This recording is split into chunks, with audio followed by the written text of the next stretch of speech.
Let me ask him if we can. Hey, guys, do you know if this spot is reserved for somebody?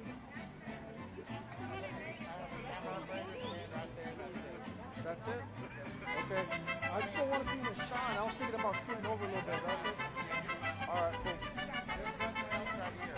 I got you. Yeah, dude. Try out, man. How about that? That was a little better?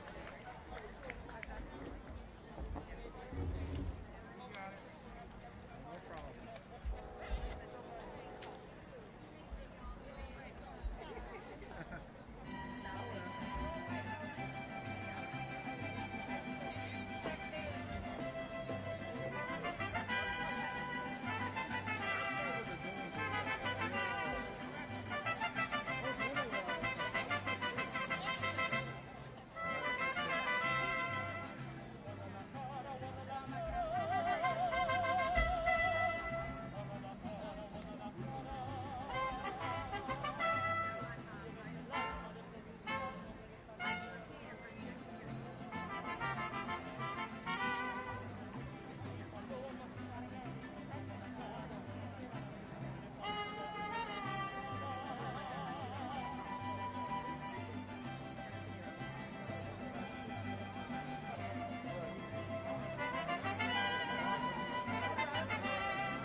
pledge allegiance to the flag of the United States of America and to the republic for which it stands, one nation, under God, indivisible, with liberty and justice for all.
Hello, Harris County. How are we doing this evening? All right, it feels pretty great to be voting and breaking records nationwide, leading the nation in voter turnout, doesn't it? All eyes are on us. We are just a few short days from Election Day, and the Democratic nominee for Vice President of the United States is here in Harris County. Turning Texas blue is not a catchphrase anymore, and you all know that. I'm inspired, voters are inspired, and Trump Republicans are terrified. They're scared out of their minds, and we can see it. They're scared, they're attacking me, they're attacking our policies in Harris County. They're attacking us because they know what happens when Democrats and when progressives are in charge. We deliver. We deliver for people. They know that people want access to health care. They know that people want criminal justice reform. They know that people want leaders who actually lead during a pandemic. And they know what happens when you have elections that are safe and secure and accessible, like we've been seeing. And what happens is that people vote. People come. Because they didn't vote before, not because they didn't want to, but because they couldn't, because it was hard, because there were obstacles. And that's what we're fighting against. From Austin to D.C., they're up to the same old tricks they've been using in the South for decades and for generations. And right now, they're going after our institutions. They started with voter roll purges. They stopped us from sending mail ballot applications to all registered voters. They limited us. They closed 11 out of our 12 ballot drop-off locations in a county with the landmass of Rhode Island. Your county. And now they're going after drive-through voting. They're going after that because they are scared. And we don't take lightly to being pushed around, do we? No, we push back and we fight harder. And that's why we're breaking records and leading the nation. And so it's time to leave it all out on the field, to make every call. to donate if you can, to vote. And if we leave it all out on the field, we will see President Joe Biden and Vice President Kamala Harris. And dare I say, their path to the White House will have been through Texas and through Harris County. And maybe we will win the Senate and MJ Hagar will be our senator. And dare I say, we will have taken the Texas House. Texas Democrats are back. I dare them to try and stop us. Keep it up, Harris County. We got this.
Round say you miss trick now.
President Jasmine Kadamek-Bari.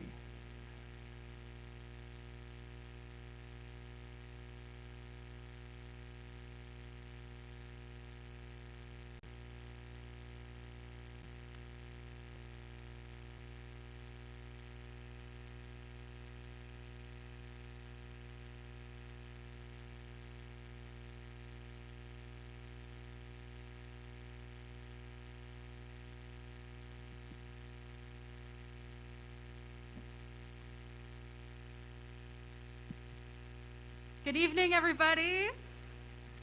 I'm so excited to see so many people out here. My name is Jasmine Kadamek-Bari, and I'm the University of Houston Student Body President.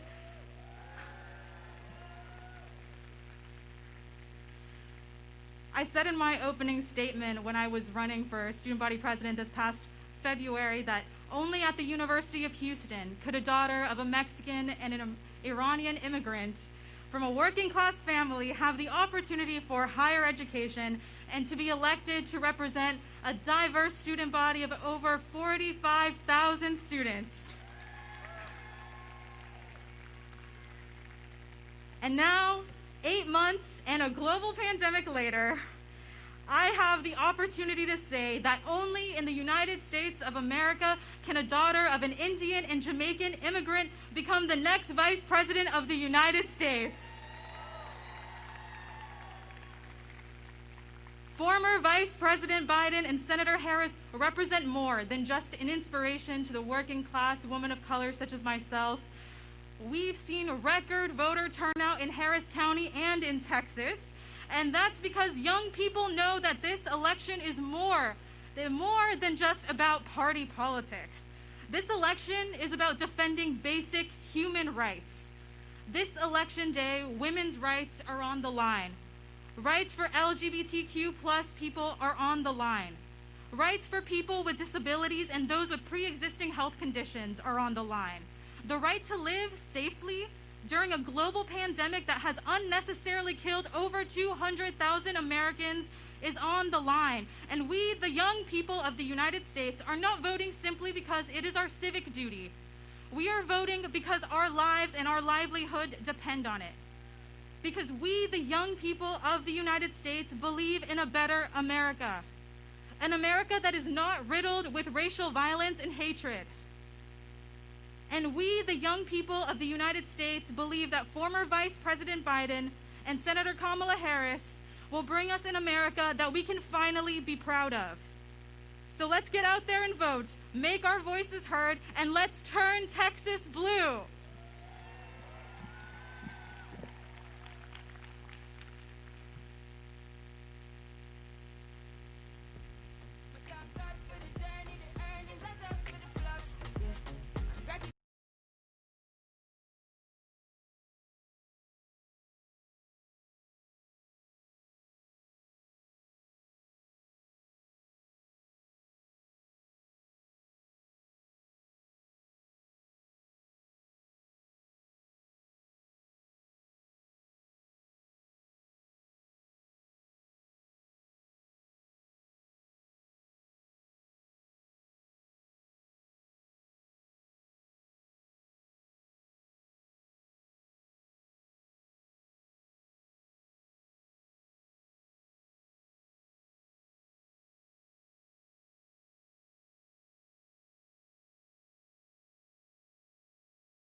Kanaya Burley, and Mr. and Mrs. TSU.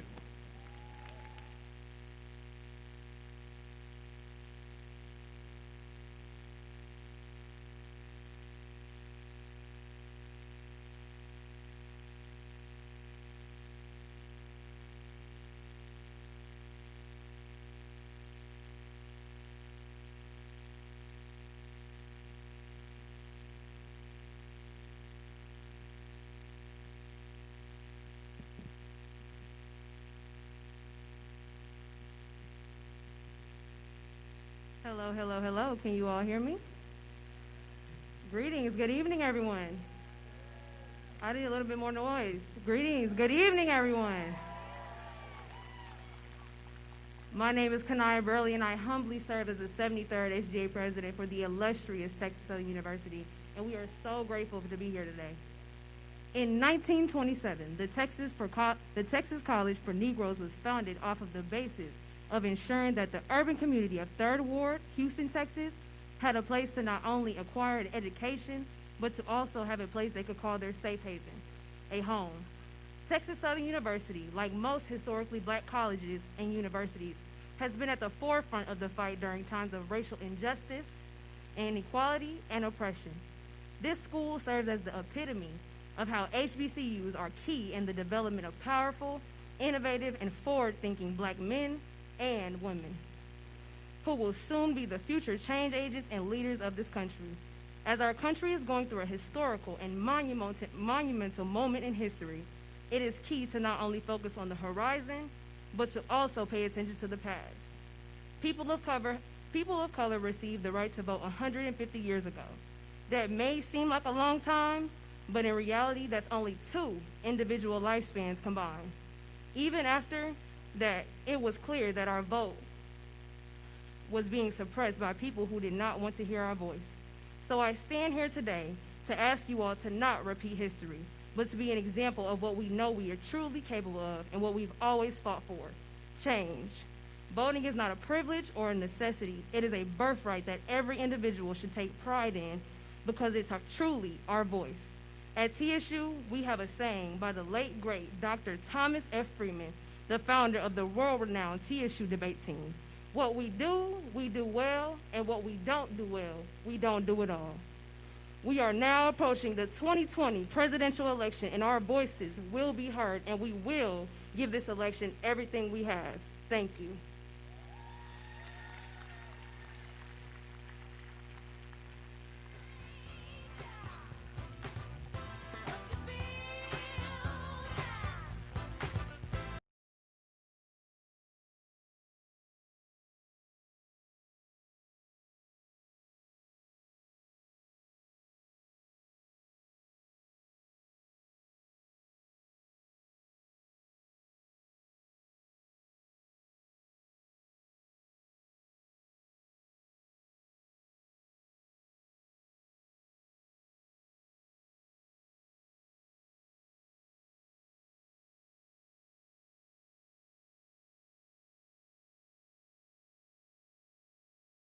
And Congress. Oh, that's it. Well, thank you. How's everybody doing today? I'm doing good.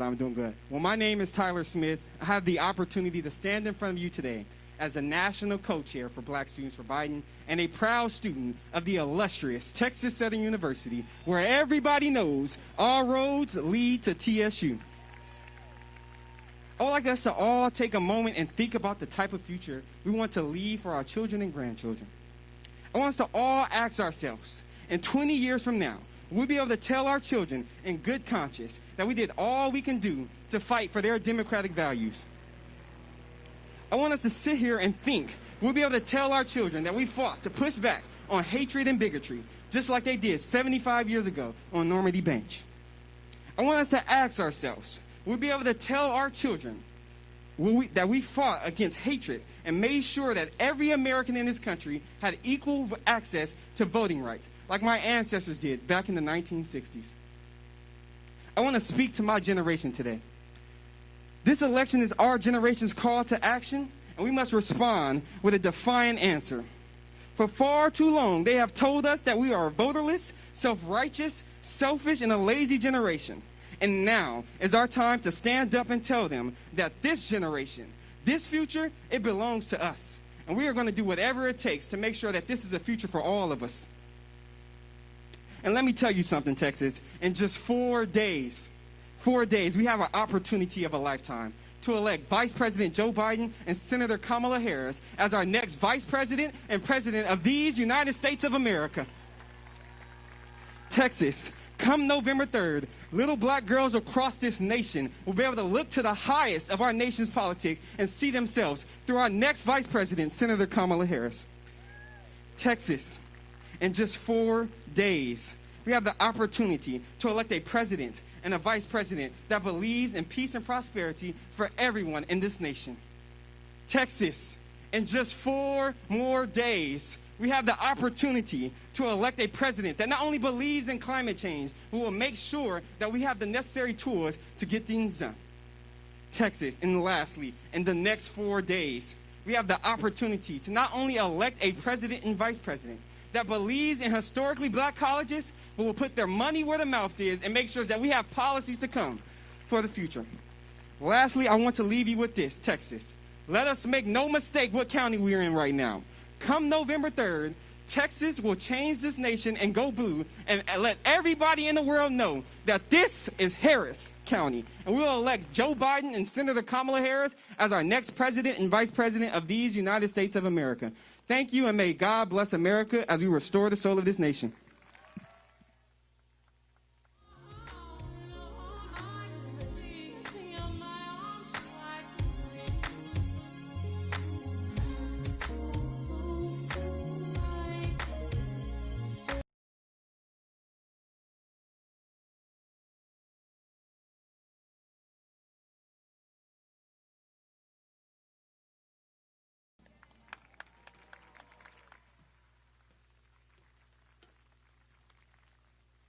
Hello, H-Town.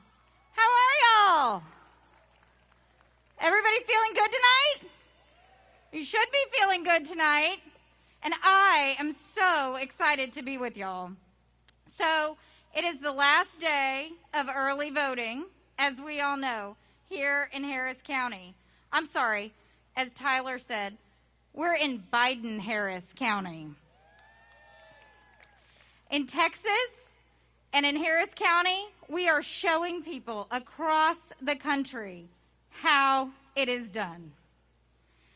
And I am so thrilled to be here tonight with all of you who have been doing and will keep on doing the hard work that we've been doing here in Harris County for years to make sure that on November 3rd, we turn Texas blue. In Texas, more than 9 million people have already voted. Can you believe that? And more than 1.3 million of those ballots have been cast here in Biden-Harris County. Yesterday, we surpassed our total turnout from 2016. Total turnout from 2016. And we know there are many more Houstonians who will be headed to the polls on Tuesday, and it is our job to make sure that they get there. Those of you who are here know this didn't happen overnight. Texas Democrats have been working for years, and we've seen the results here tonight. How about our county judge, Lena Hidalgo? Countywide, we have swept Harris County.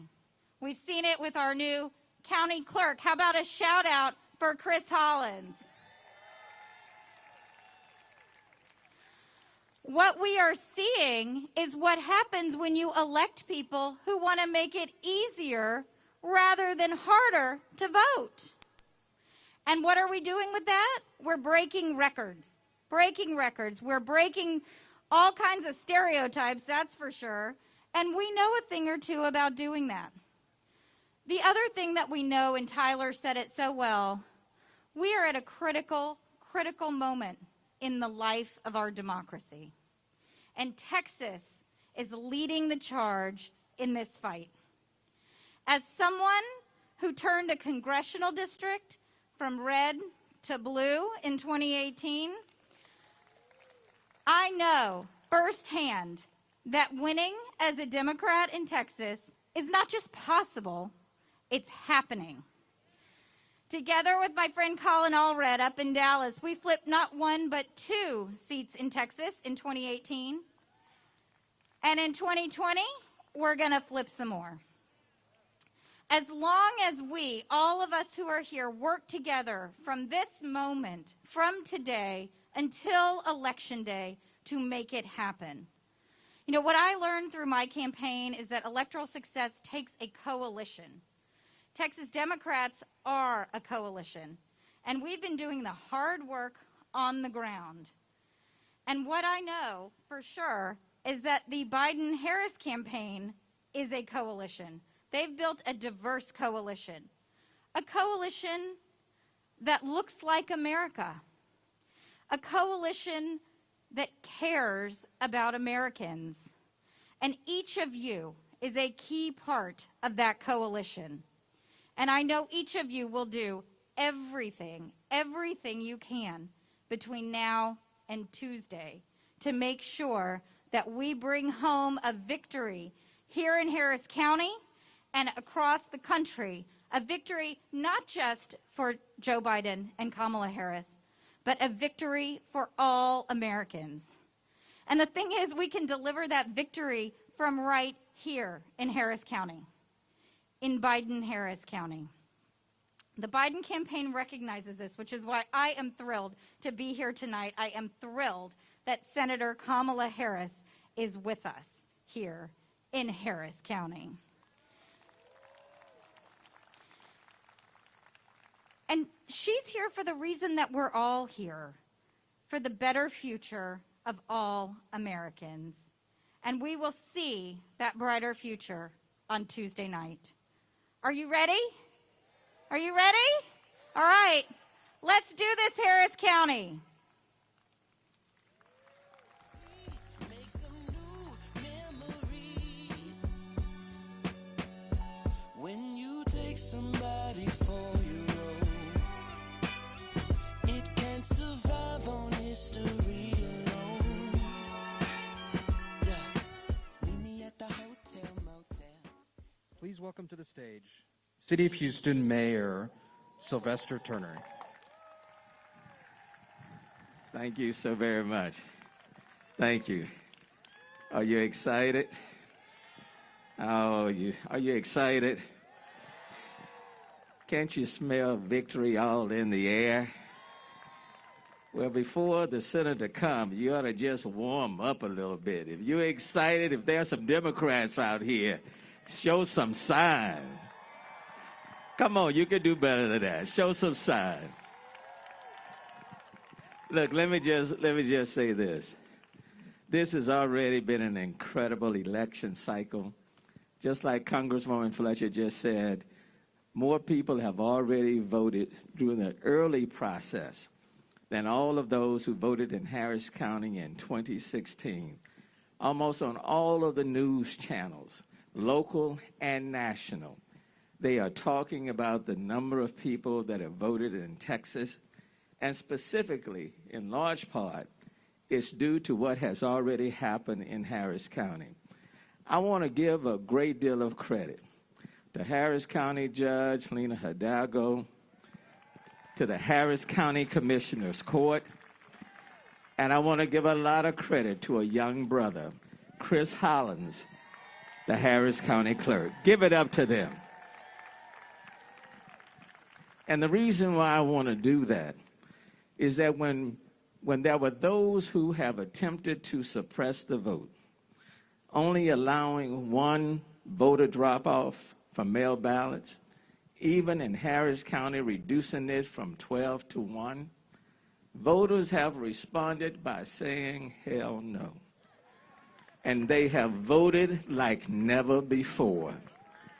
And so I want to thank the county for making voting accessible and available and for allowing people to vote even 24 hours. If they get off of work at midnight, they could vote at 1 a.m. in the morning.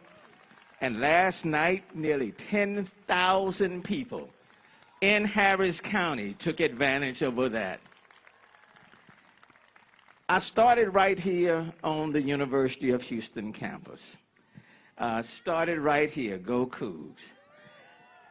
I learned how to be a politician right here on the campus of University of Houston. Cut my teeth right here on the campus of University of Houston.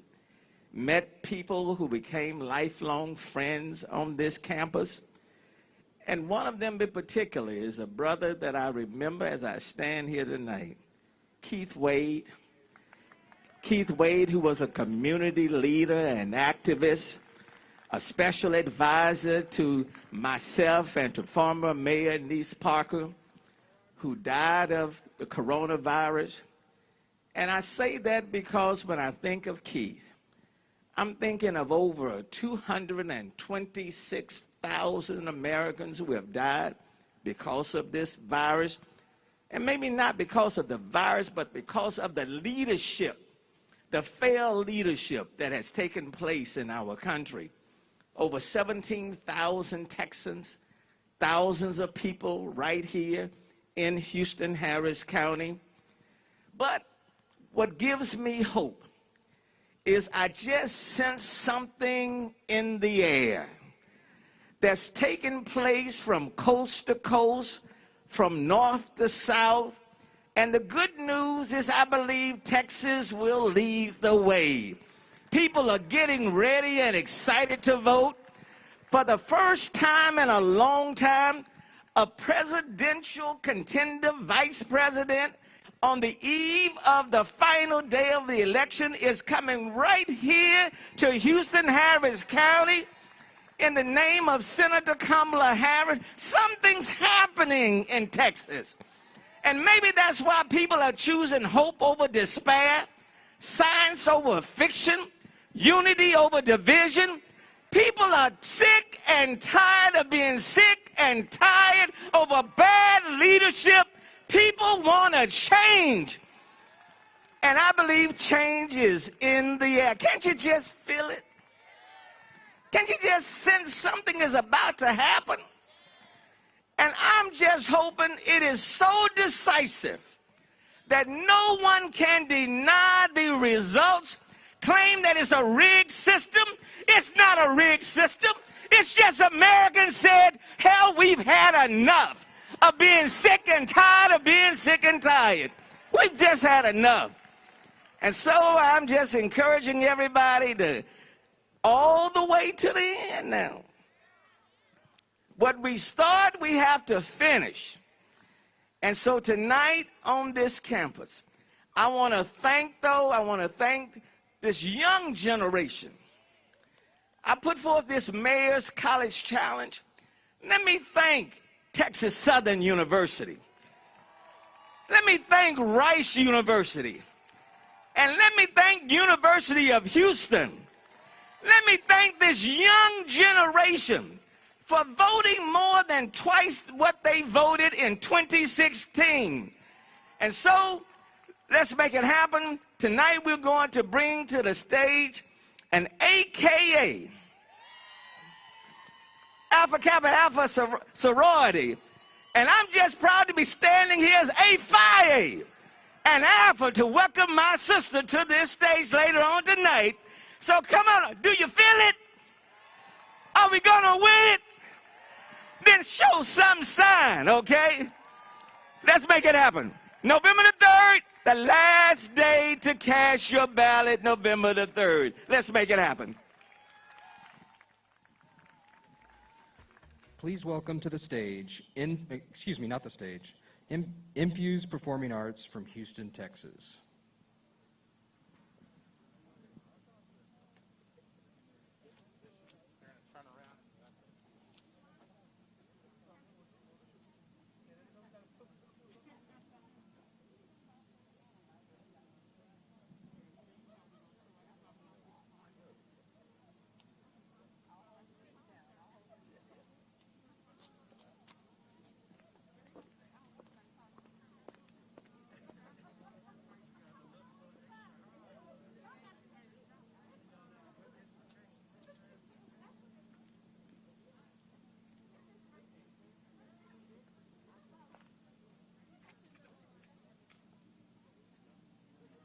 Infused Performing Arts Bollywood Dance Company presents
Please welcome to the stage State Senator Carol Alvarado.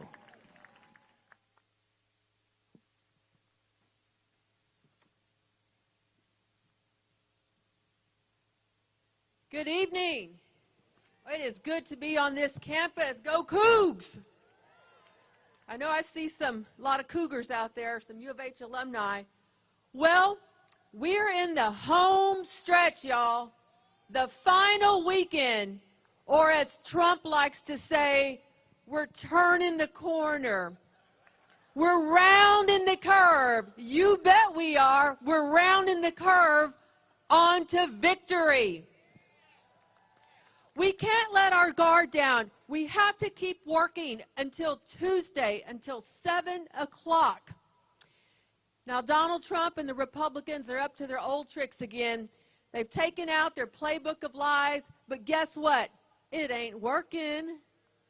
Our community is smarter than that, and that's why you have seen the record number of people going out to vote. We know that he has tanked the economy. We know that he has wanting to eliminate Obamacare, and we know that he has emboldened white supremacists. The future of our community is on the line on Tuesday. Everything is on the line. Joe Biden and Kamala Harris, their campaign is talking directly to people. We know that they have a plan to control the virus. They're not going to surrender to COVID. We know that they want to make sure that health care is available to everyone.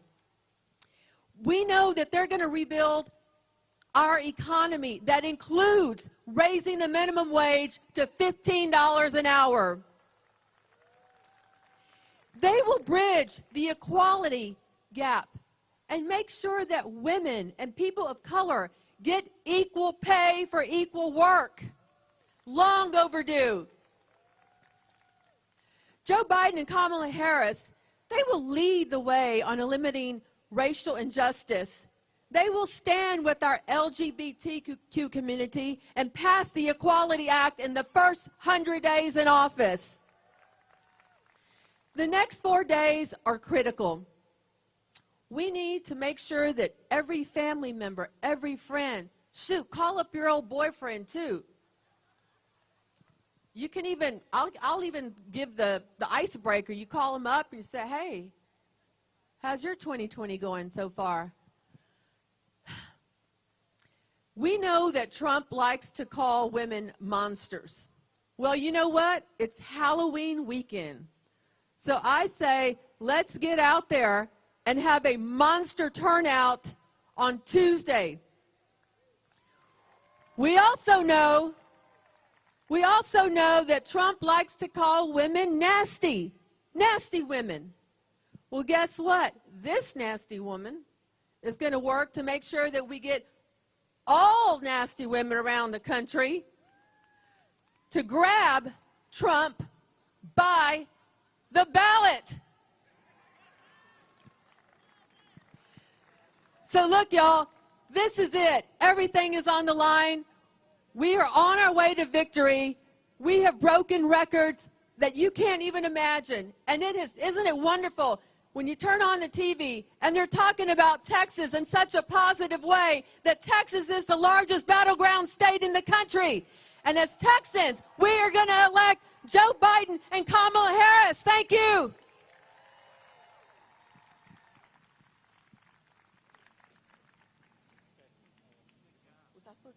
No music.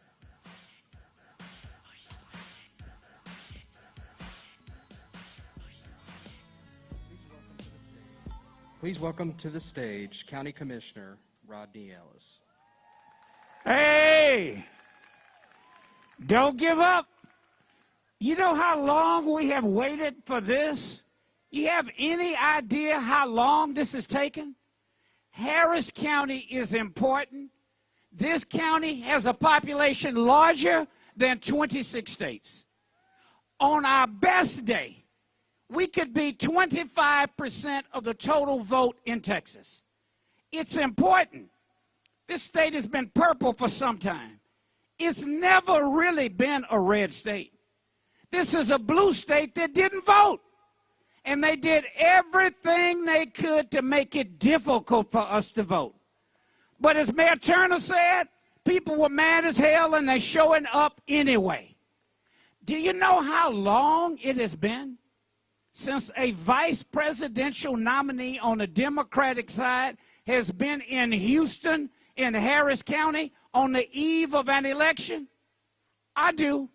The last time it happened, it was Lloyd Benson, and he was coming home.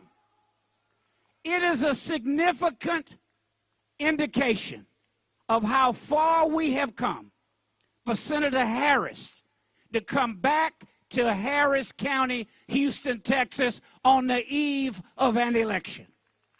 But I want you to know it's not over. Even with all of the records that we have shattered, and there have been a lot. Judge Hidalgo, Commissioner Garcia, Chris Hollins, we've done everything that we can do. The people who are here, out here tonight, 150 of you, you're the leaders. The folks who are watching on TV have done all that they can do themselves. The challenge is to deliver those other people who have not voted. So here's my message. I'm so proud that Senator Harris has come here, but you got to make sure we deliver. We have waited so long, and we fought so hard, and we come so far. Don't stop now. Thank you. Let's get it done.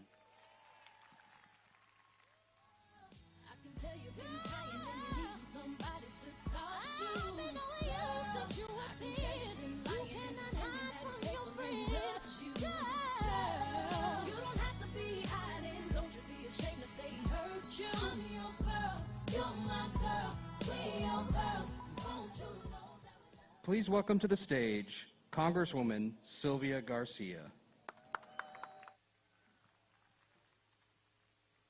Hello, Democrats! Hola, Democrats! How is everybody doing tonight? Are you staying warm? Okay, we're not going to let anything stop us tonight. We're not going to let anything stop us tomorrow or the next day or the next day or till Tuesday, because we're not stopping till we get every vote in for Joe Biden and Kamala Harris. You heard all about these records, right? We're breaking them. But there's still about 1 million votes on the table. 1 million people who have not voted. Our job is to work the streets, work the phones, text, email, corral, cajole, whatever we have to do to make sure we get as many of those votes to come in and vote in person on Tuesday. It's too late to mail in ballots. Early voting is already finished. It's 7 o'clock. Our only choice now is Tuesday. So are you with me? Are you going to work hard to make sure we get those 1 million votes?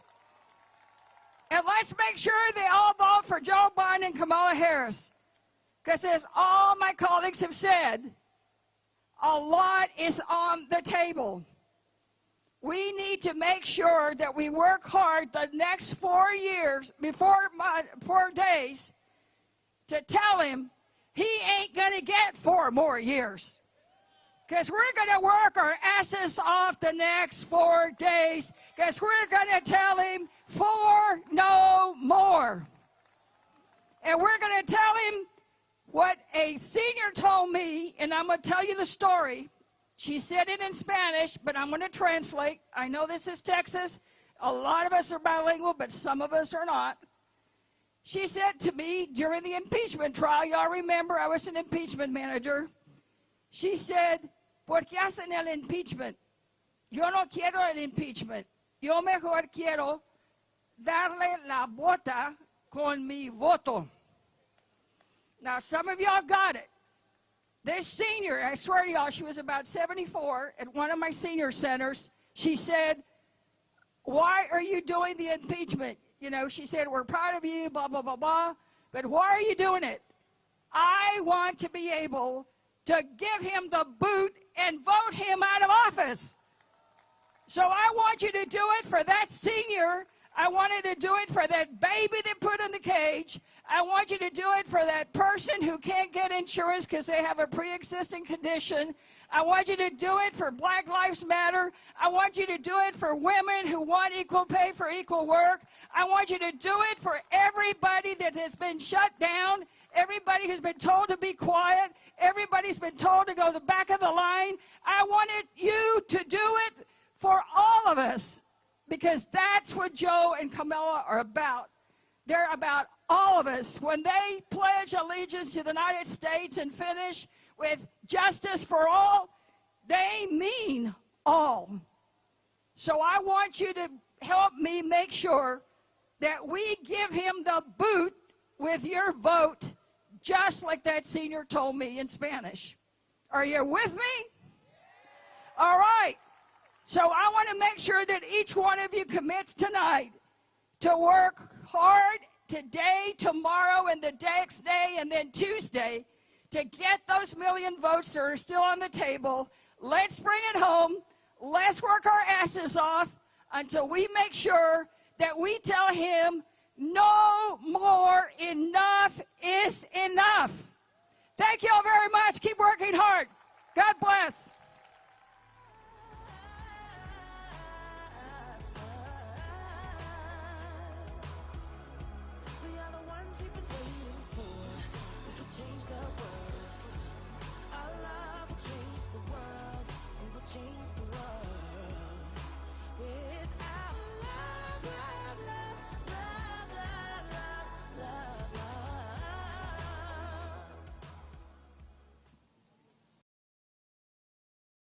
Congressman Al Green.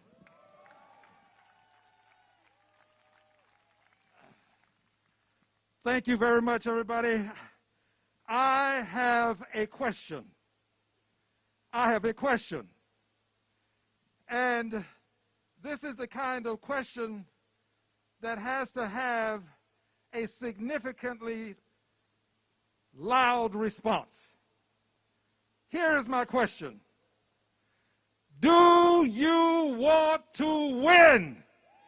No, that's not enough. That's not. Do you want to win? If you want to win, let me know it. Do you want to win?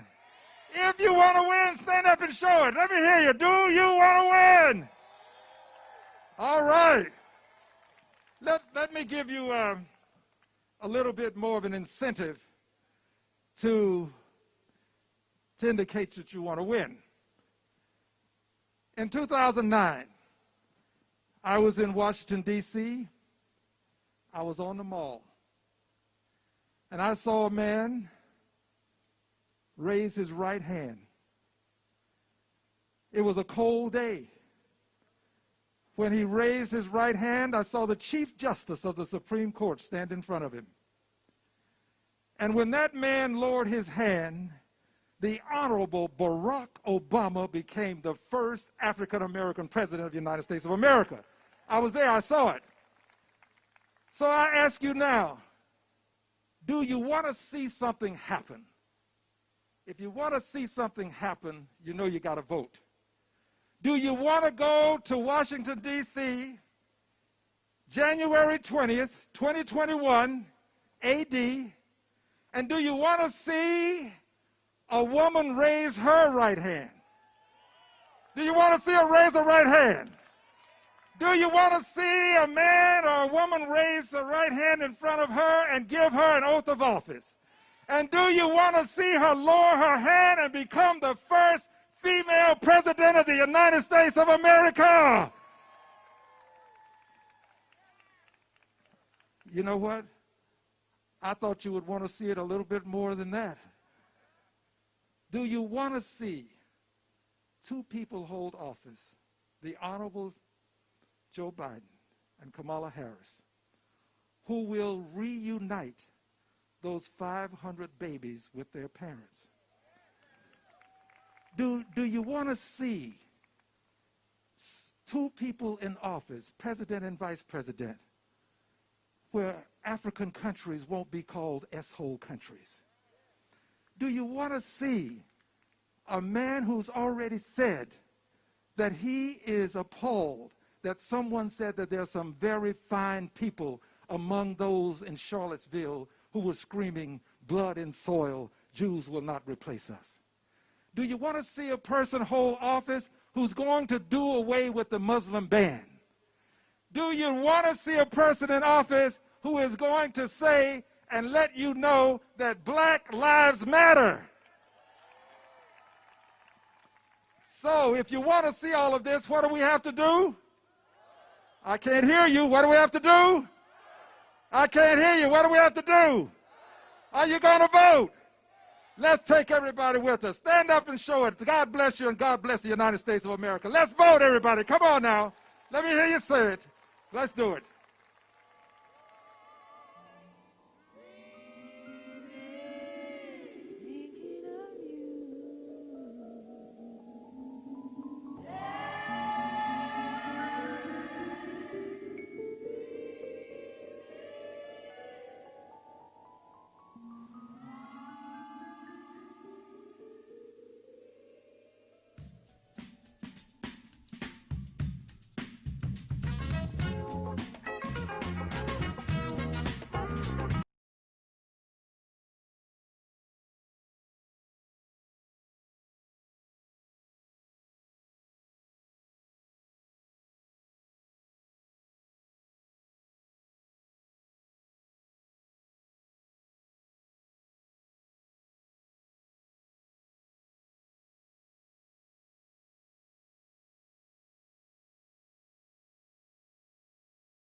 stage, Common.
Turmoil and different things going on in the world. We know the country has felt chaotic, but for some reason, with all the people I'm seeing going out and voting, the people that are inspired to vote, I look at Biden and the Biden and Harris ticket, and I'm looking down the ticket, and I'm saying, man, I feel a certain peace. I feel a peace. I want y'all to put up y'all peace with me. Yeah. Because we come in peace. They talk about riots, but we come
peace beyond understanding that comes from the Most High. But we see it in our people.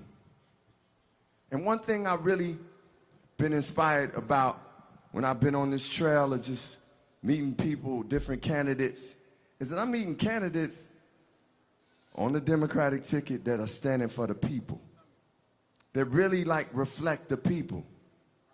And I love it. I love it.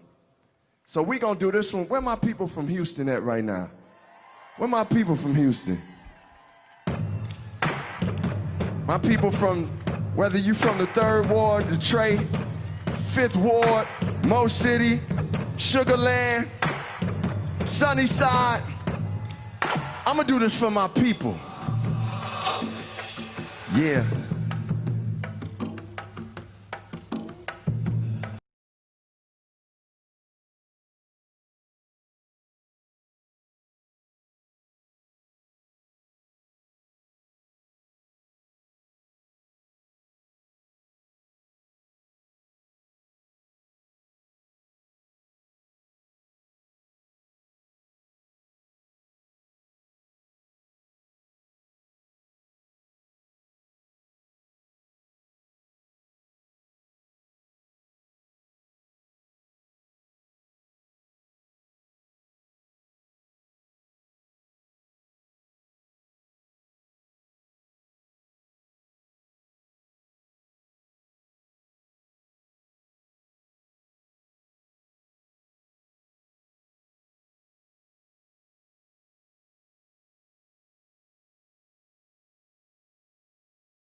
getting to roll around Houston today was invigorating for me. Getting to go to I think we went to Cooney Homes where they said George Floyd actually was from, and we went to some places in Sunnyside. Yeah, Cooney Projects? CUNY. CUNY, I get it right, CUNY, all right, CUNY. Yeah, that's right. I went to CUNY and we went to Sunnyside, and man, we saw a lot of, yes, I met these sisters, that's right. And it was really inspiring because we saw people, when we initially came and saw people like that were volunteering to support the vote, it was people of all different nationalities, and it was like, man, I didn't know Texas had this in us. Like, this is amazing. And women who were Muslim, Christian brothers and sisters, Asian brothers and sisters, Latino brothers and sisters, that's who was throwing it, who was putting it together. So it was a beautiful thing. But what I was going to talk about in the projects, I kind of went somewhere else, was like, I saw all these beautiful children running around. And I was like, I thought about George Floyd's daughter and how she said, my daddy changed the world. And I thought about how our children will be the ones that will be changing the world, but we have to set the world straight for them. We have to correct the world at this point and give them something that allows them to flourish and allows them to blossom. So this next song we're doing is dedicated to our children, and it makes me think of like when I see you young ladies sitting on your mom's lap. It warms my heart because I just always want our children to remember who they are. Don't forget who you are.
I can't hear you.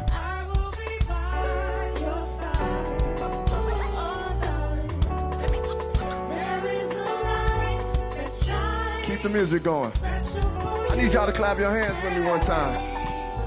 Yeah, yo. It's like a beautiful revelation.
On a Friday night, they want me to get bald-headed like I wasn't just right and act like the Queen Latifah. I came to speak a different type of style, let you know I can reach her. Was seen to be a teacher, plus a great singer. When it comes to this, yo, I just be a winger of the styles. I can stay sort of fly, take it up to the sky, and you know, though, I do it, do or die. Common sense, yo, I never been careless. Telling y'all to vote for who, Biden and Harris. Yeah, yeah, yeah. It's all light, y'all. It's all light, y'all. It's all light, yeah. It's all light, y'all. It's all light, y'all. Tick-a-da, tick-a-da, tick-a-tick-a-da-da. Tick-a-da, tick-a-da, tick-a-tick-a-da-da. Tick-a-da, tick-a-da, tick-a-tick-a-da-da. Yo, I tell you the rest when I see you.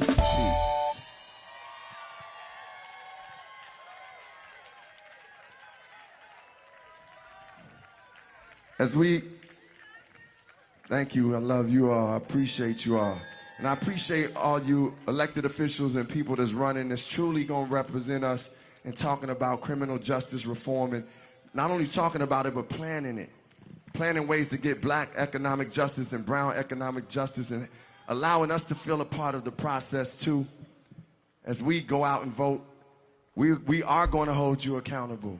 We want to hold you accountable. We want to have that conversation, and we thank you, and we thank those who came before us who allowed us to be here to do this. I thank the John Lewises. I thank the Dr. Kings and Amelia Boytons, Diane Nashes, the Rosa Parks.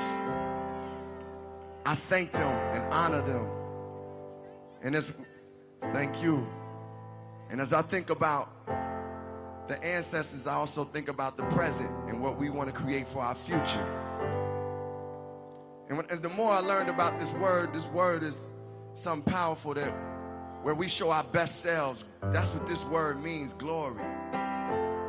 So when we show our best selves, we showing the selves that really is a reflection of the one true God, the one creator, the most high that we all have within us. So I dedicate this to those who came before us, but I also dedicate this to the most high, because to God be the glory. And I thank you, Houston, for what you're doing.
destined for what's to come.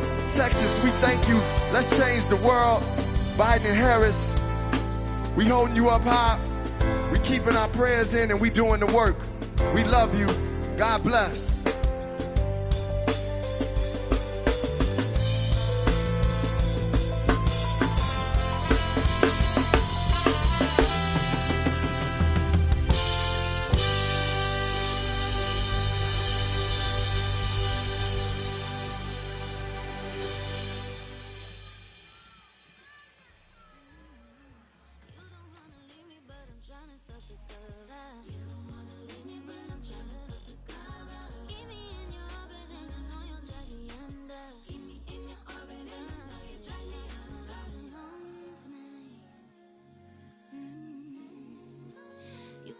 I love you through the phone tonight.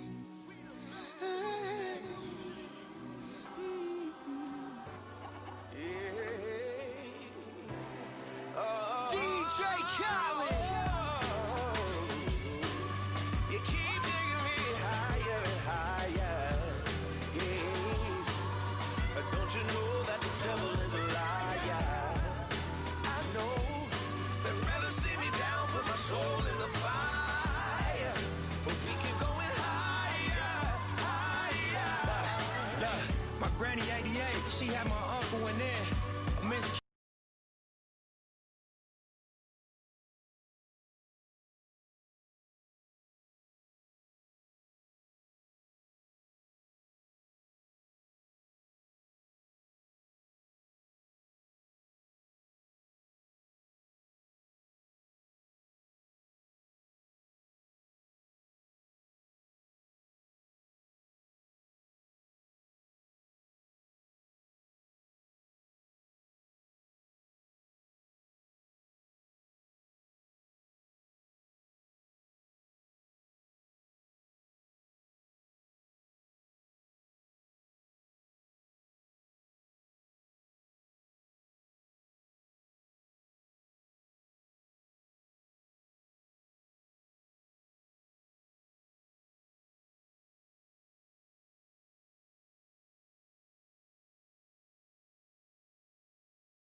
Ladies and gentlemen, please welcome your next senator from the great state of Texas, MJ Hager.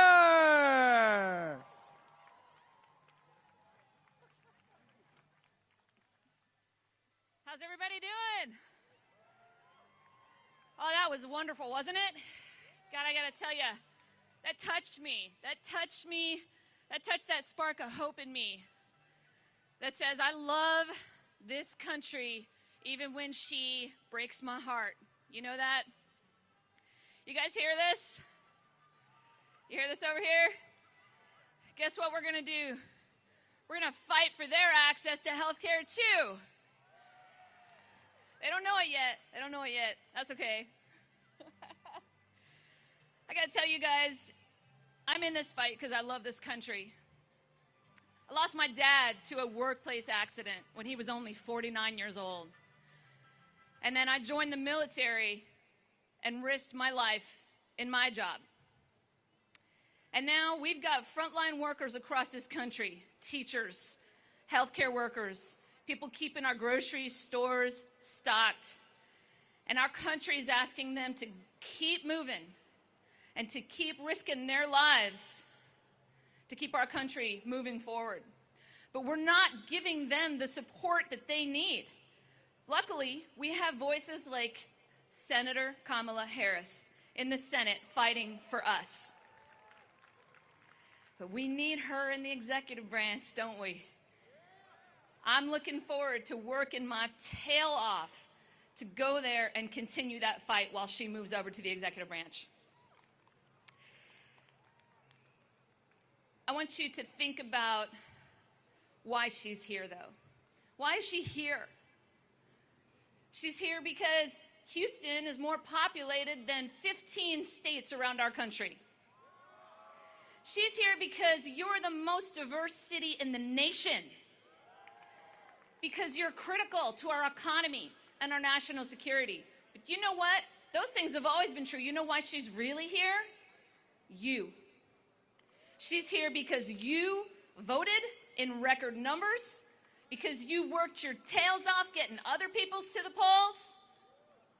She's here because of the work we've been doing and you've been doing, and that's incredible. Texas is a battleground state. No longer will we be ignored and overlooked. No longer will small numbers of us choose our elected officials who act outside of our values.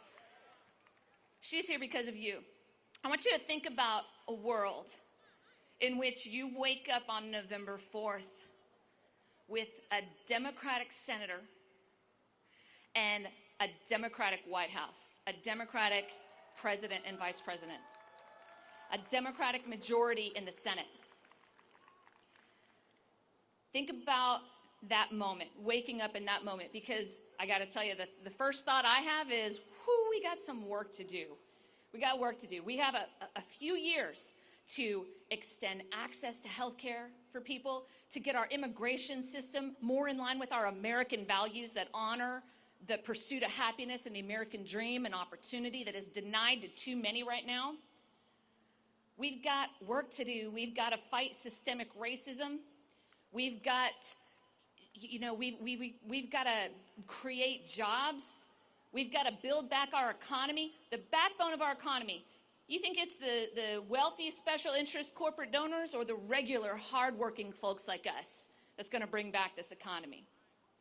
I got to tell you, it's not strategically smart to be the people not fighting for hardworking people, because we're going to outwork them, right? It just makes sense to me.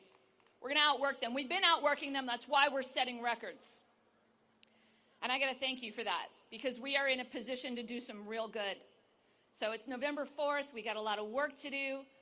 We've got a short window in which to do it to make sure that it lasts, because we got to deliver on these promises.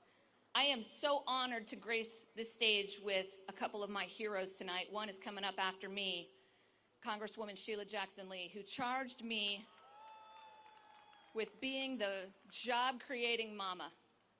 And it's not a cute nickname. That is a job she gave me. Make no mistake. And I will not let her down, and I will not let you down. But we have a lot of work to do. So now that you're living in this world where we have a Democratic senator and a Democratic Senate majority in the White House, and we got a lot of work to do, bring yourself back now to 4 days before Election Day and ask yourself what you would do to make that a reality. Because I got to tell you, I can't think of much I wouldn't do to make that happen. Now, you're already doing it, but keep it up. Some people are running on fumes. I get it. Keep the momentum up. Keep the pedal to the metal. Keep volunteering. Keep phone banking. Keep text messaging. I got to tell you one last thing before I give up the microphone. Somebody asked me if their vote counted. If your vote didn't count, they wouldn't be working so damn hard to suppress it. They know your vote counts. Do not let them silence us. We are more powerful than the powerful few that are trying to maintain power, trying to profit, trying to exploit. We're more powerful than them because there's more of us than there are of them. And when we stand together, there is nothing we can't do. So stand with me.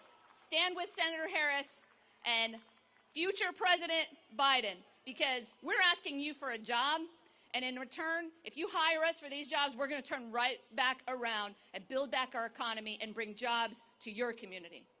And we'll work together to heal this nation. Thank you so much. Y'all stay safe, and please don't let up. Let's maintain this momentum. Let's kick some serious tail, and we are going to have so much to celebrate on November 4th, y'all. Thank you so much.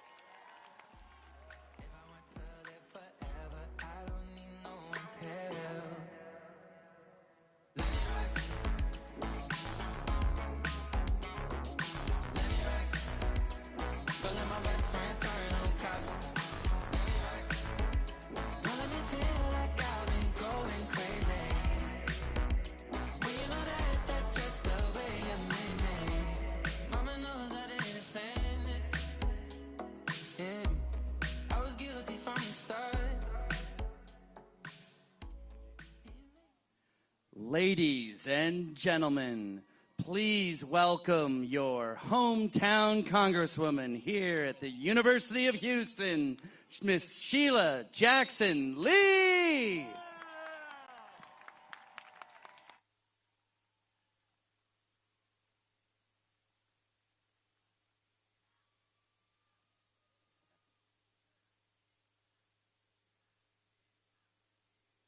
Wow.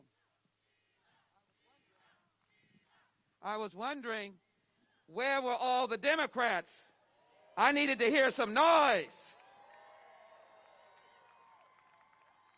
I needed to hear some noise. I needed to have the next Vice President of the United States know what Texas is made of. Thank you so very much. What an honor and privilege to be here with the best congressional delegation in the nation. Give the Texas congressional delegation a big shout out again. Oh, you can go louder than that.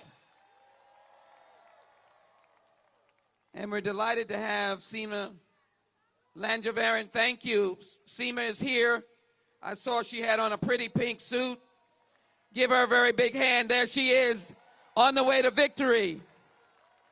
Sri Kilcarney, on the way to victory. Michael Siegel, on the way to victory. And many of our colleagues up and down the state of Texas. You know, I want to make sure that the background noise is not louder than us. So I think I need another shout out one more time. One more time.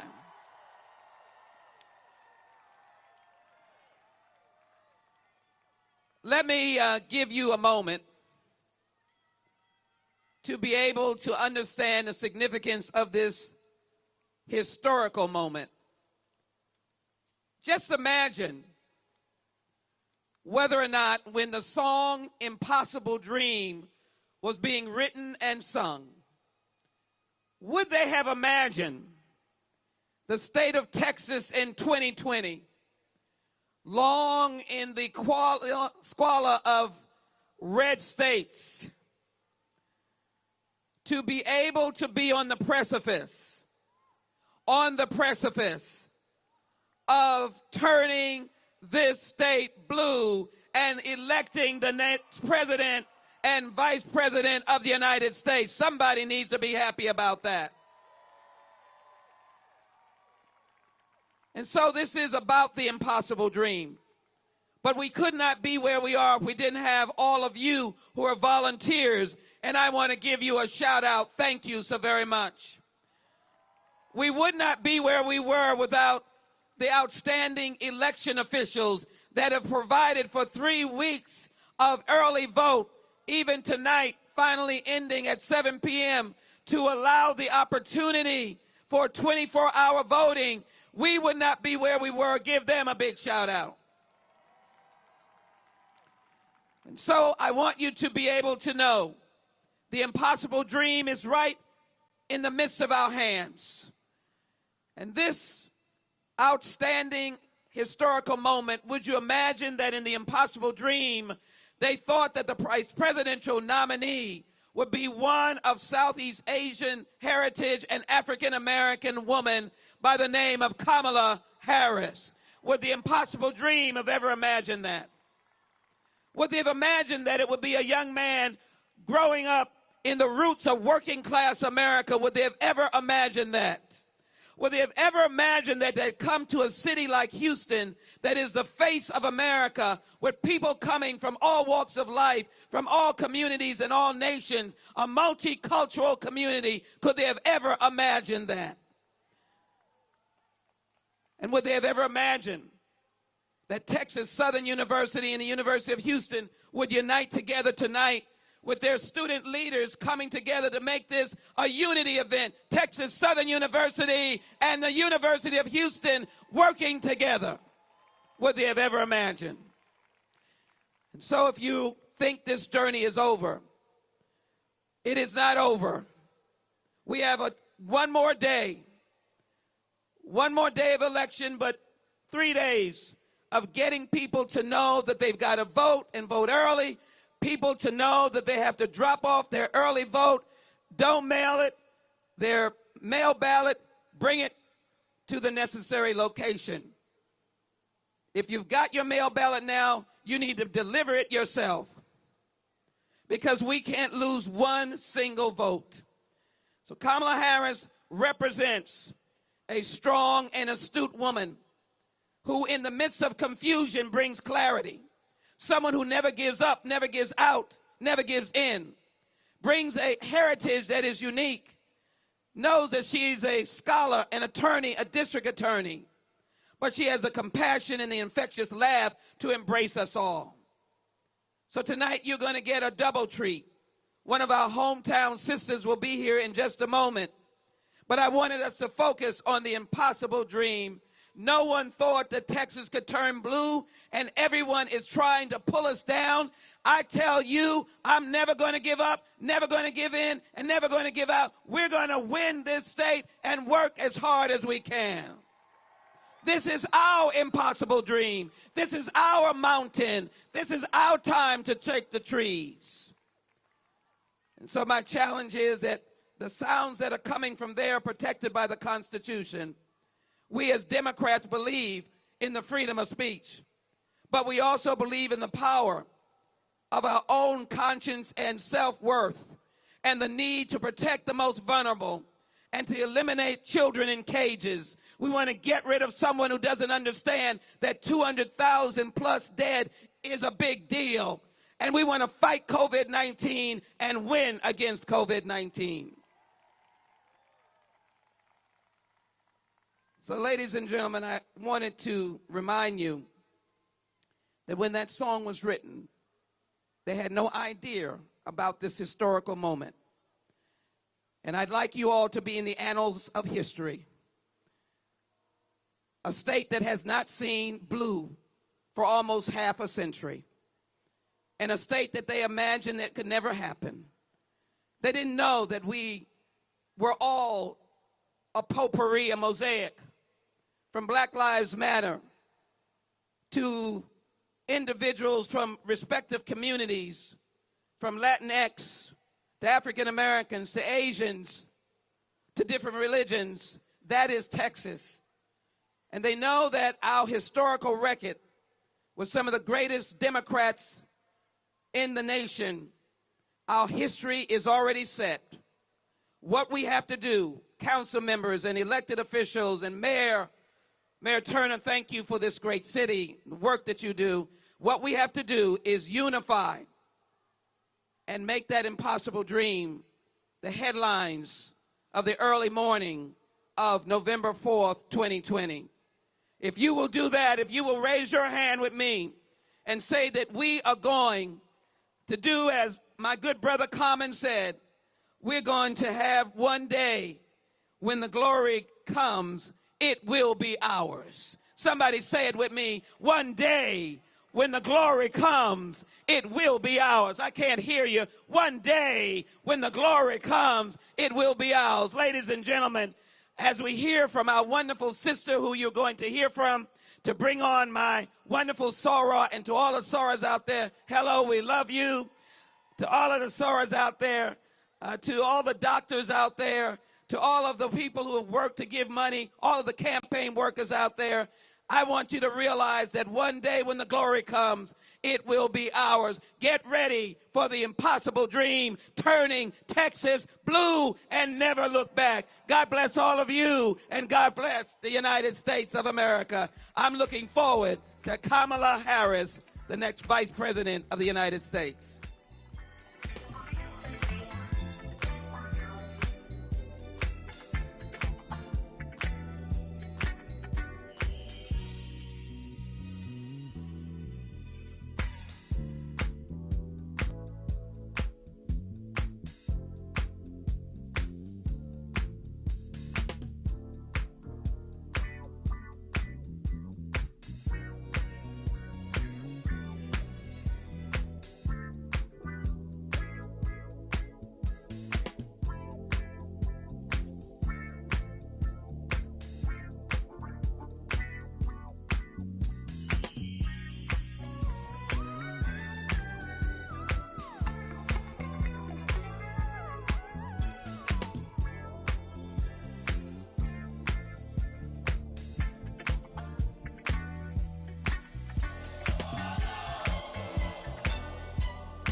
모든 게 궁금해하실 때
From Houston's own Miss Tina Knowles Lawson.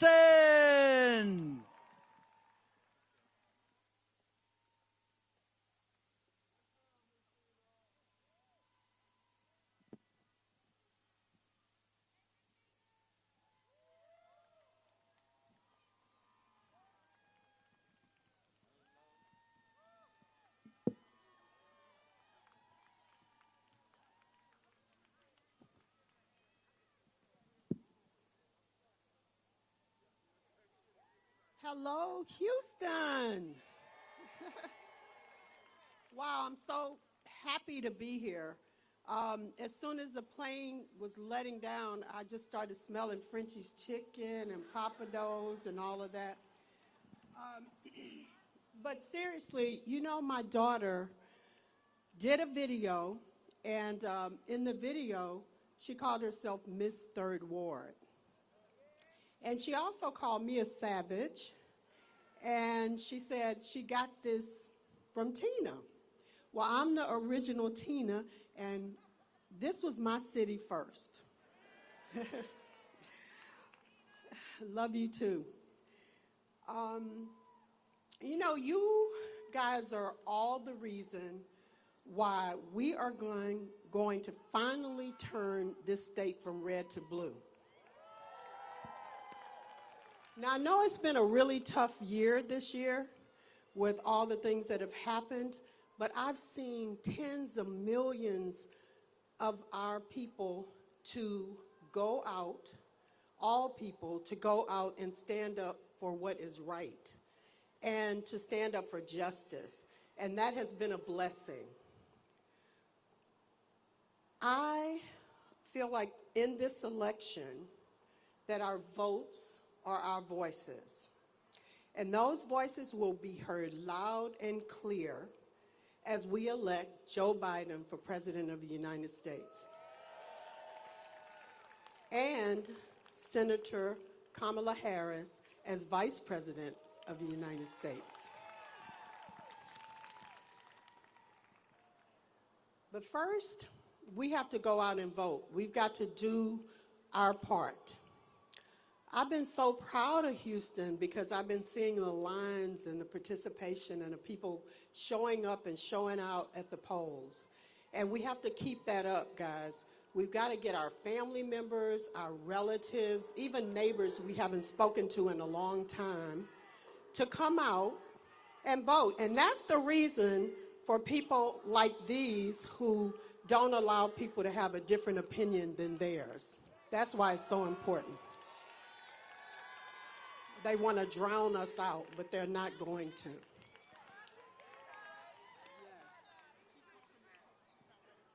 Okay. Because voting matters. You know, at the local level, I mentor kids, and my kids were so sad and so depressed because they were like, Miss Tina, it doesn't matter if we vote. You know, nothing's going to change. Nothing's going to be better. And what I tell them is I have to connect the dots for them. And how I connect the dots is locally, because a lot of their relatives are incarcerated. And I say to them, the judges that your relatives are going before are, you know, we elect the mayor, and the mayor hires the police chief. And the judges and the district attorneys and the attorney general we elect. And when you make it clear that this does connect to us personally, then I think they get it. They connect the dots, and so they're doing a drive to get relatives and friends to vote as well. And I'm really proud of that. That's why I can't wait for Texas to be the deciding state in this presidential election. Because y'all know, if we win Texas, it's game over.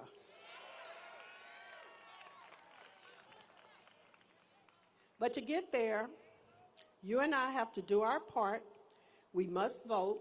So go to ourvote.com and make a plan to vote. The future of our country is in our hands, and we can't let each other down. Now, I have the honor of introducing a fighter for justice, an advocate for the people, a leader who is so inspirational to young girls and boys around the world. I told you I mentored kids, and do you know what joy I had to say that we're going to have not only a female president, but an African-American female president. That gives my kids hope that they can be anything that they want to be. And it's so important. Just imagine all those girls and boys in January looking up at that stage and seeing Kamala take the oath of office. That's a barrier we can break together. That's hope we can usher in right now. Ladies and gentlemen, is she ready? She ready?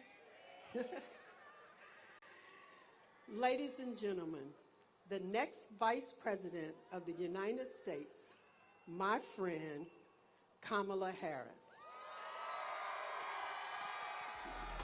Conmigo tú te vas a hacer algo más. No puedas olvidar, conmigo vas a sentirte mejor. Baila, baila, baila, ponle música pa' que esto no pare. Baila, baila, baila, tengo que besarte antes que se acabe. Baila, baila, baila, ponle música pa' que esto no pare. Baila, baila, baila, tengo que besarte antes que se acabe.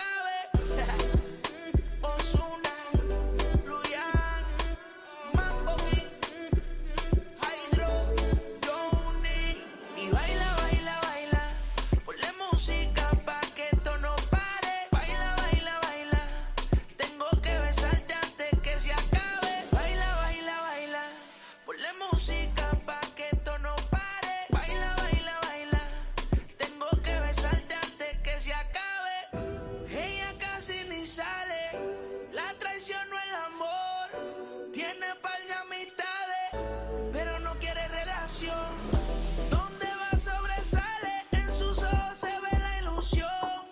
Pero llamó a su amiga que se olvide que esta es su canción. Let's get ready for her.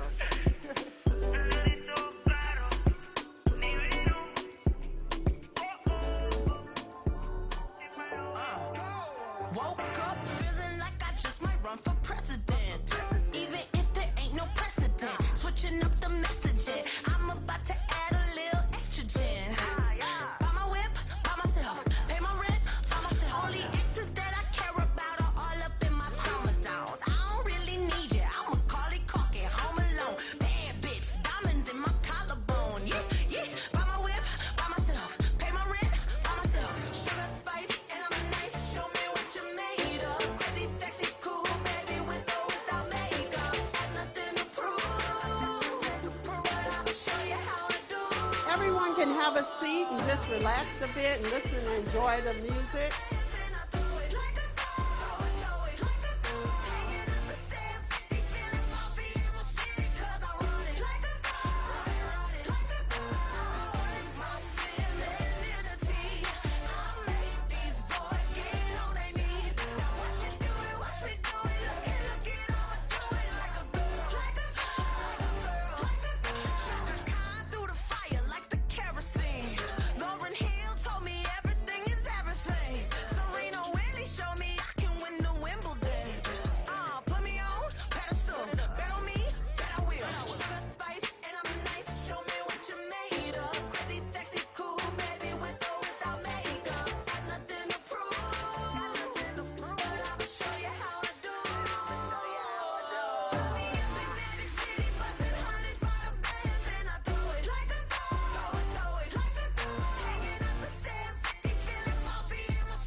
Ladies and gentlemen, please welcome the next Vice President of the United States, Kamala Harris. Yes.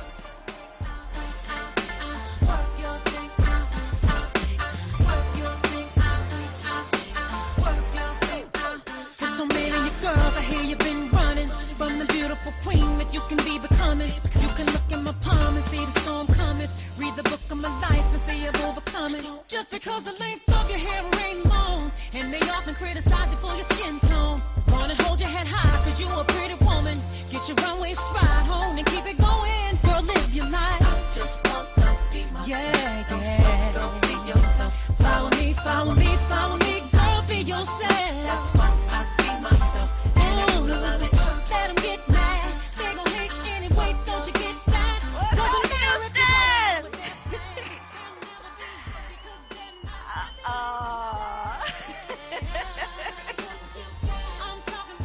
Oh, it's so good to be back in Houston. It's so good to be back in Harris County. Oh, it's so good. There are so many long-standing friends. So many long-standing friends who are here, and I cannot thank you for what you are doing to hold it down, to hold it up, and to elect Joe Biden the next president of the United States. And that's what we're about to do. And that's what you are about to do. And I'm here in Texas, been here all day today, to thank you, Houston, for all that you have been doing over these months, over these weeks, over these days. Today, of course, is the last day of early voting, and now we are 4 days away from the election that is going to change the course of our history. And we can't do it without you. We cannot do it without you. And of course, there is so much at stake. But before I continue, I want to thank Tina Knowles for that incredible introduction. Tina, you are amazing. You are amazing. You always have the courage to step up and speak out and lead. And I cannot thank you enough for that. So here we are.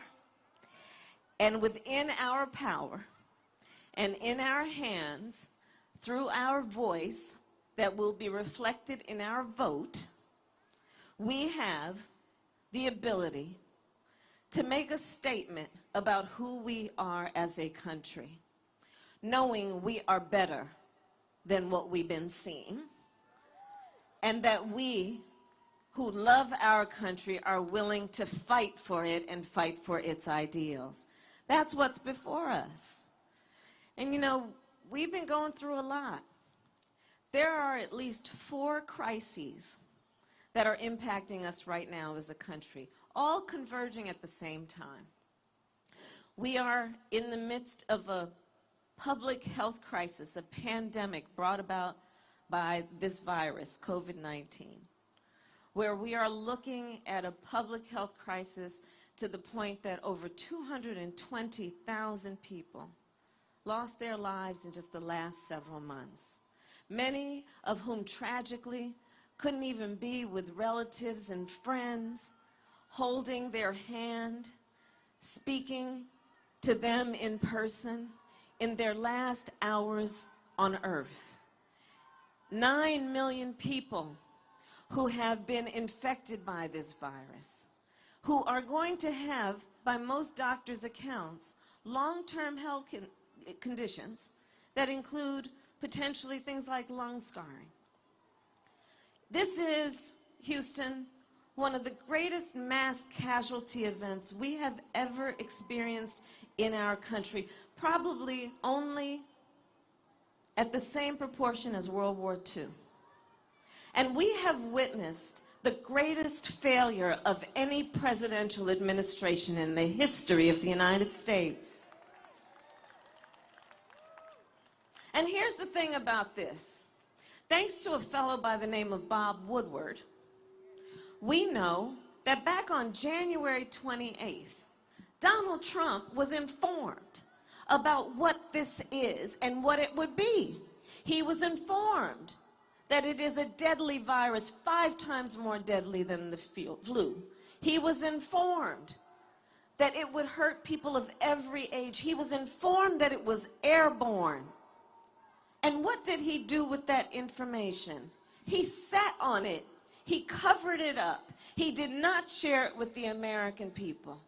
And can you imagine what you might have done as a parent, as a teacher, as a small business owner, if you had known on January 28th what he knew on January 28th?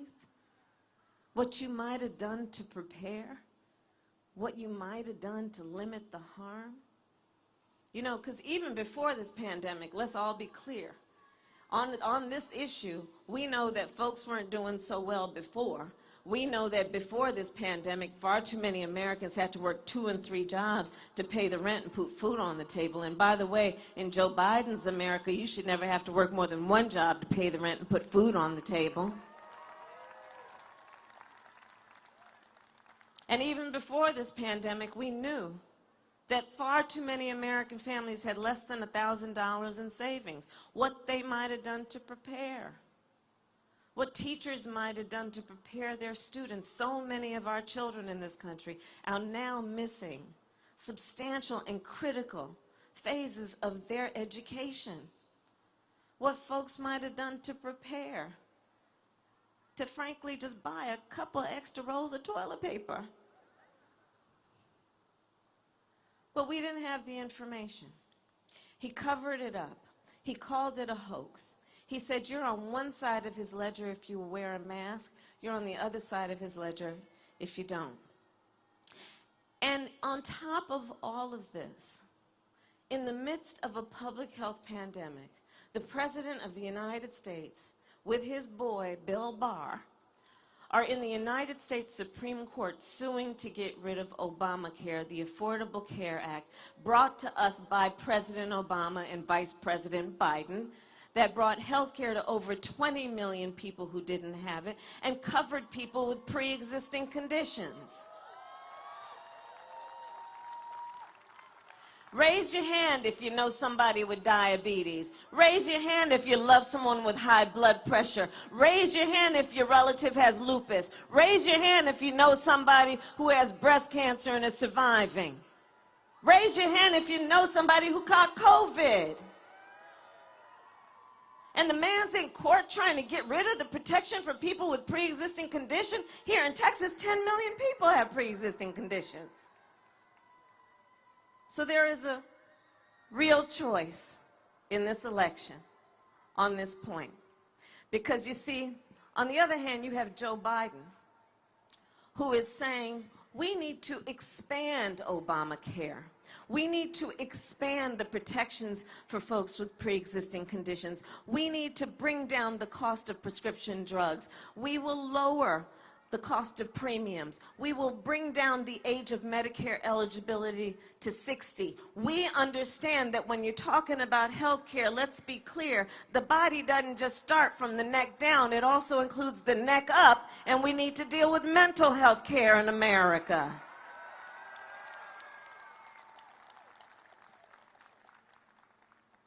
Joe understands these issues. There is a clear choice in this election. We are dealing with an economic crisis of a proportion that parallels the Great Depression. Over 30 million people in the last several months had to file for unemployment. 1 in 5 mothers is describing her children under the age of 12 as being hungry in America. We are in the midst of a hunger crisis. People aren't talking enough about that. Here in Texas, 1 in 10 households is describing members of their family as having been hungry. 1 in 6 households is describing an inability to pay the rent. Here in Texas, 1 in 4 small businesses is describing having to shut down with concerns they will never be able to reopen. And on the one hand, you have a Joe Biden who says on the issue of the economy, if you want to know about how I think the economy is doing, then tell me how working people are doing. How are working families doing? Joe Biden says, let's get $150 billion in low-interest loans and access to capital to our small businesses with an emphasis on minority-owned businesses. Joe Biden says we will not raise taxes on anyone that makes less than $400,000 a year, and we will cut middle-class taxes. Joe Biden says you're a first-time homeowner, you will get a first-time home buyer, you will get a $15,000 tax credit for down payment and closing costs, because we know home ownership is one of the greatest ways that any American family accumulates wealth. Joe Biden says if you are a student that wants to go to college coming from a family that makes less than $125,000 a year, you will go to a 4-year public college for free, including an HBCU and a private HBCU.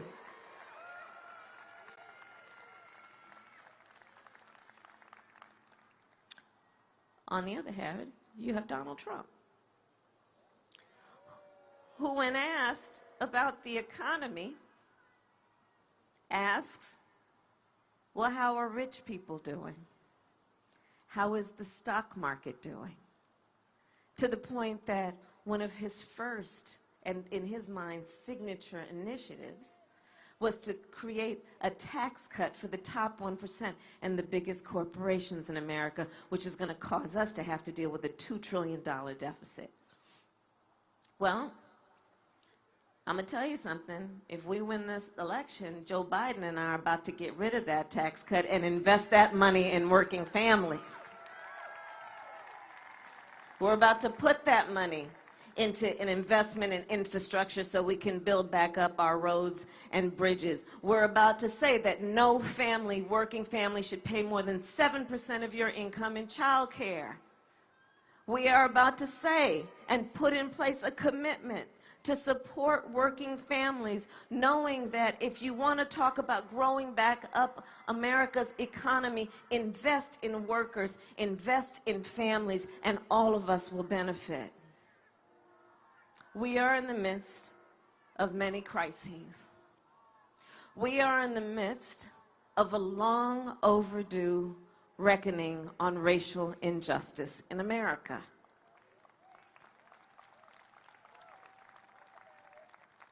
And on the one hand, you have Joe Biden, who, being a student of America's history, has the courage to speak the phrase, Black Lives Matter.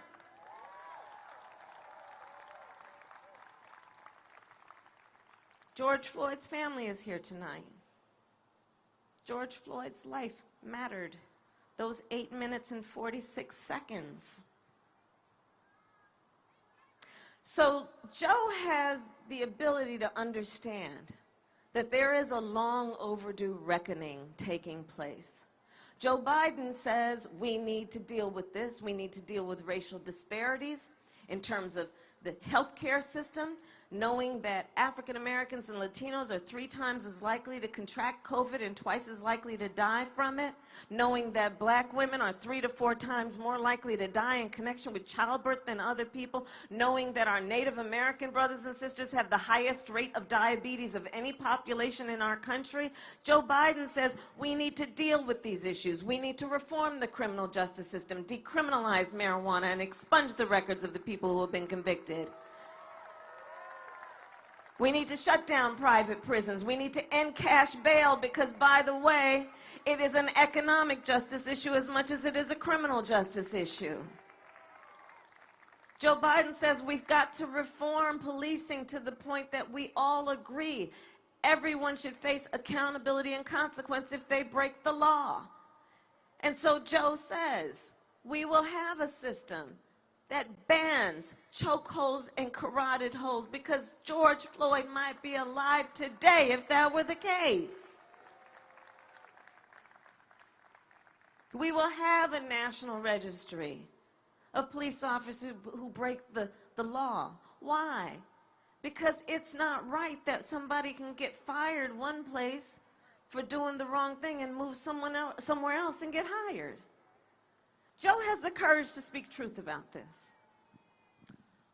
On the other hand, You have Donald Trump, who stood on a stage in front of 70 million American people at a debate and refused to condemn white supremacists, and then doubled down and said, stand back and stand by. And here's the thing, Houston. It's a pattern.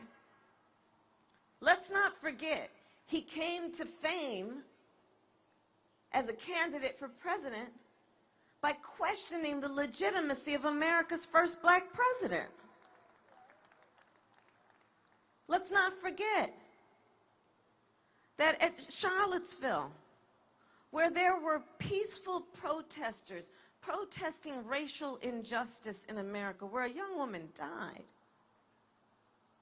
And on the other side, there were neo-Nazis wearing swastikas, carrying tiki torches, spewing racist and anti-Semitic slurs. And when the President of the United States was asked about it, he said there were fine people on both sides. A president who called Mexicans rapists and criminals. A president who came into office and as one of his first orders of business put in place a Muslim ban. We are better than this. We are better than this, and we deserve better than this. We need a president who reflects who we really are. A president who understands within the beautiful diversity of who we are, wherever you live, whatever your race, whatever language your grandmother speaks, that we need a president who sees that we all have so much more in common than what separates us, and ends this continuous thing that's about trying to sow hate and division. We need a Joe Biden who wants to come in and unify us as a nation.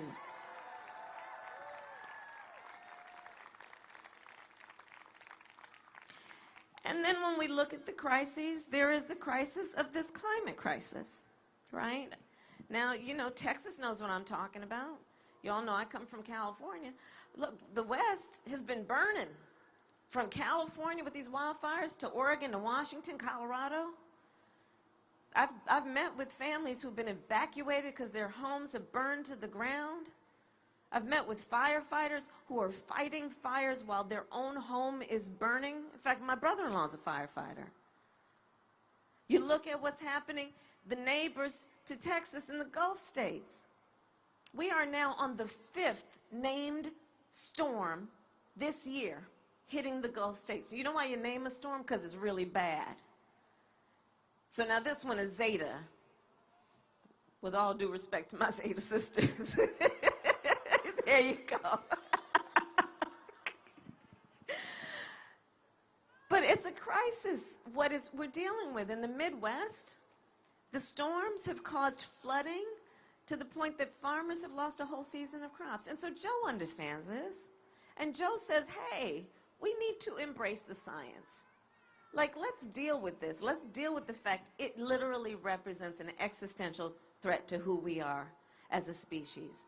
Joe knows that if you deal with this in terms of investment in renewable energies and investment in the technologies that are about solar and wind power, Texas is one of the leaders, that you also invest in jobs, millions of jobs, good-paying jobs, jobs that will be the function of the training programs from the building trades, from the carpenters and the electricians. Joe knows that. Joe has the courage to say the clock is ticking on this, and we need to approach this with a sense of urgency. Joe knows that this is also an environmental justice issue, which is a civil rights issue, which is a human rights issue. When you look at the fact that of all areas in our country with poor air quality, 70% of the occupants in those areas are people of color. Joe knows, and we've met with the folks in Flint. Joe understands the seriousness of this crisis. On the other hand, you have Donald Trump, who, when interviewed by a journalist about what was going on with the wildfires in California, so the journalist asked him something like, you know, these wildfires are raging, and, you know, the scientists are saying this thing and that thing about just the human behaviors are contributing to these extreme weather conditions. What do you have to say? The President of the United States, who is also the Commander-in-Chief, responds to the question by saying, science doesn't know.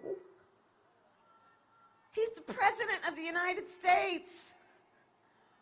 Well, science does know, Mr. President, and science knows so much that the leading science publication has endorsed Joe Biden for President of the United States.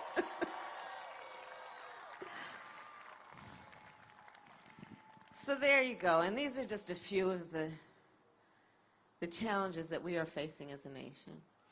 And that brings me to this moment, which is the last day here in Texas for early voting, and now getting prepared for, in 4 days, the election on Tuesday, November 3rd. And, you know, people have been asking me, like they ask all of us, because I'm sure they've been asking you because you are leaders among this, and so that people probably come up to you and saying, well, why should I vote? Why should I vote? And, you know, I think there are 3 reasons that people should vote. One is to honor the ancestors.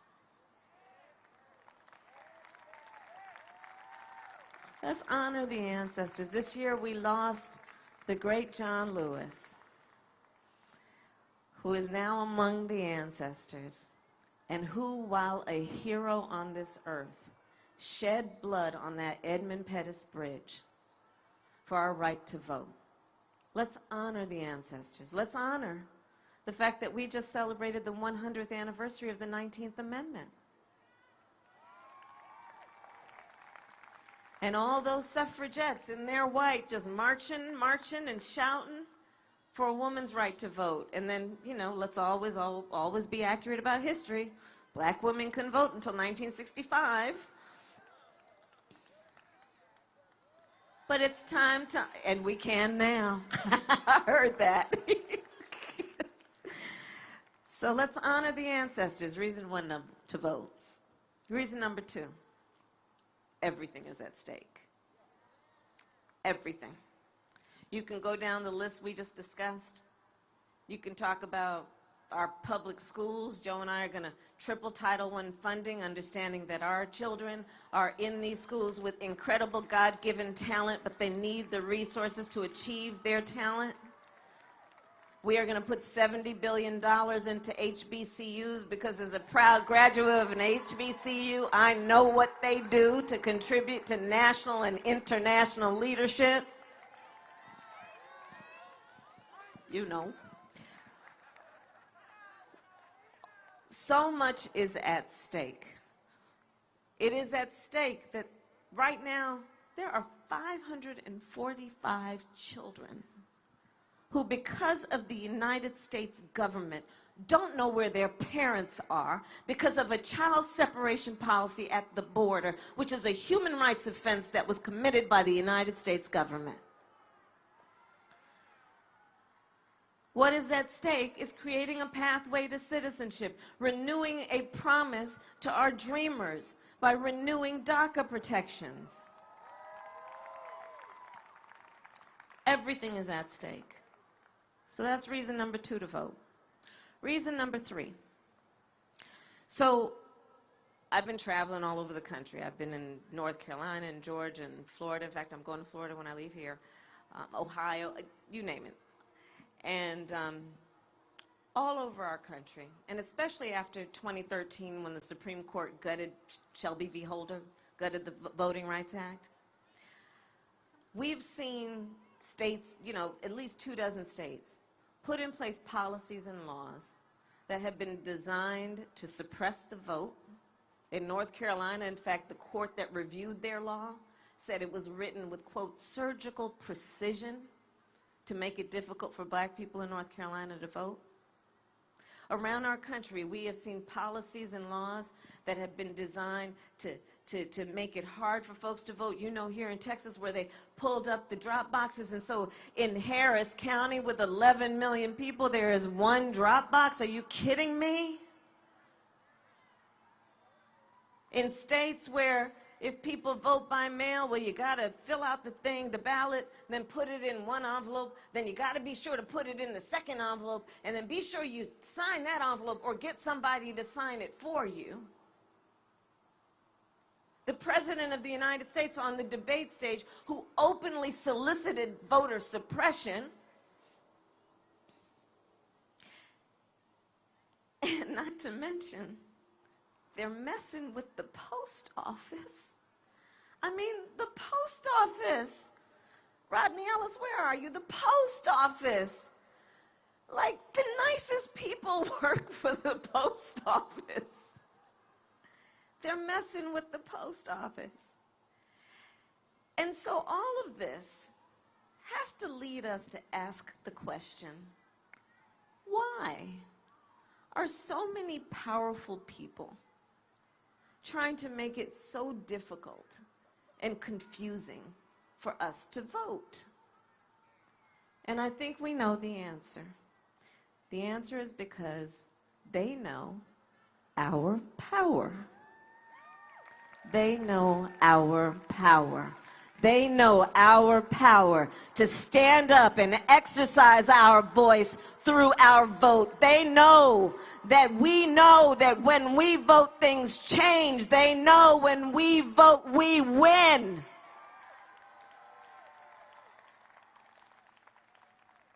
So let's not let anyone, not this election or ever, take our power from us. Let's not let anyone make us feel a concern or anxiety about whether we matter. Let's not give anybody that power over us to ever make us question whether we matter, whether we count. We have the power. We were born with it. They didn't give it to us. It wasn't granted to us. It is ours.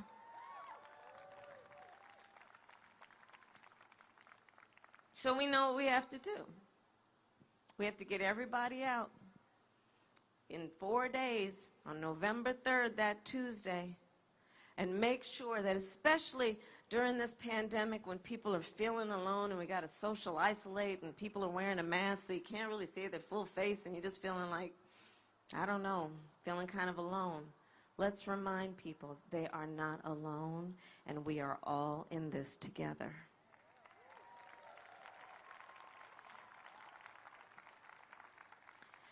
And then my final point is this. This moment will pass. This moment will pass. And years from now, our children, our grandchildren, others, they will look at us. They will look in our eyes, each one of us, and they will ask us, where were you at that moment in time? And what I know we will be able to tell them is so much more than just how we felt at this moment. We will tell them what we did. We will tell them we were hanging out this one Friday evening in Houston with Kamala and all these incredible elected officials. We will tell them we were bopping a little to Common. We will tell them Tina Knowles graced us with her presence. We will tell them that we were organizing folks, that we were telling them what was at stake. We were reminding them of the sacrifice of our ancestors. We will tell them that we called and we texted and we emailed everybody multiple times till they got sick of us, but they got over it. And we will tell them we elected Joe Biden, the President of the United States. Thank you, Houston. Thank you.